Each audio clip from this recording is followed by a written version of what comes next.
Bonjour, c'est Anaïs Guyot, j'espère que vous allez bien.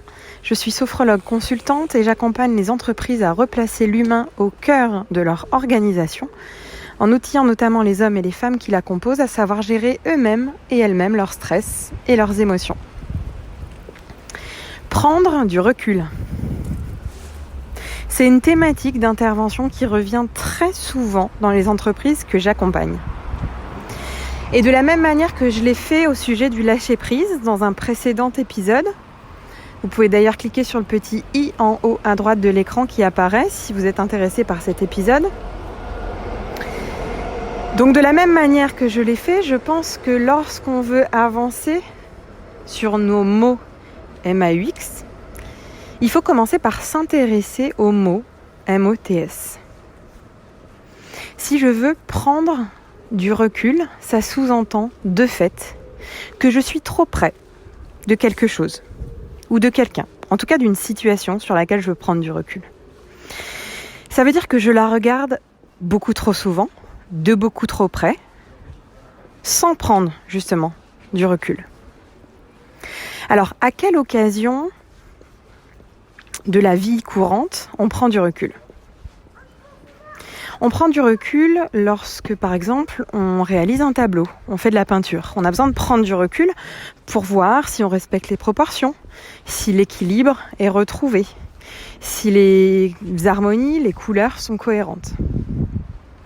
On prend du recul également lorsqu'on veut prendre une photo d'un groupe de personnes.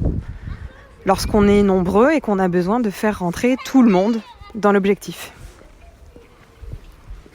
Et puis, lorsqu'on prend du recul, ça peut être sur un point de vue. Pour, par exemple, observer un paysage depuis un panorama.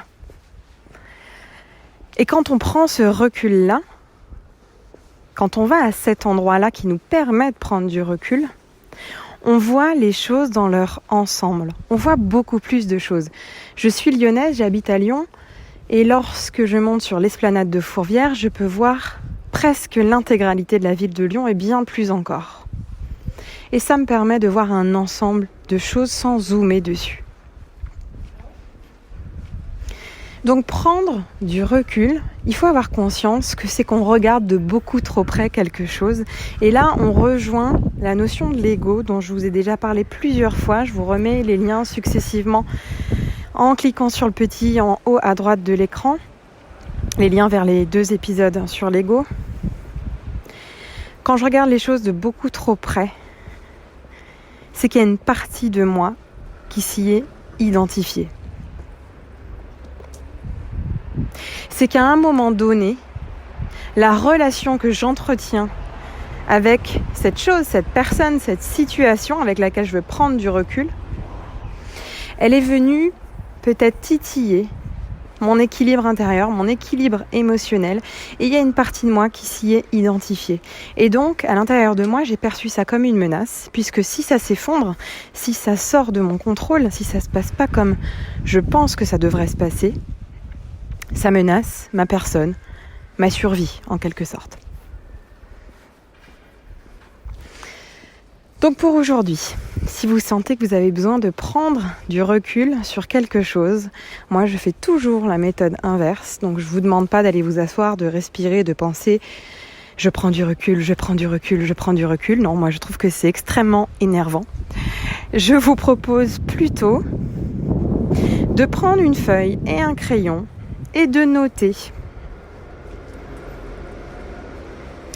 ce que vous êtes en train de regarder de beaucoup trop près. Sur quel élément, situation, personne, événement de votre vie vous auriez besoin d'aller vous aussi sur votre esplanade de ce lieu, de cette personne, de cet événement, de cette situation, pour voir ça ou cette personne ou ce lieu ou cette situation dans son ensemble et dézoomer un maximum. Identifiez ça. Je vous souhaite de passer une excellente journée. Prenez bien soin de vous et des vôtres et je vous dis à très vite pour la suite.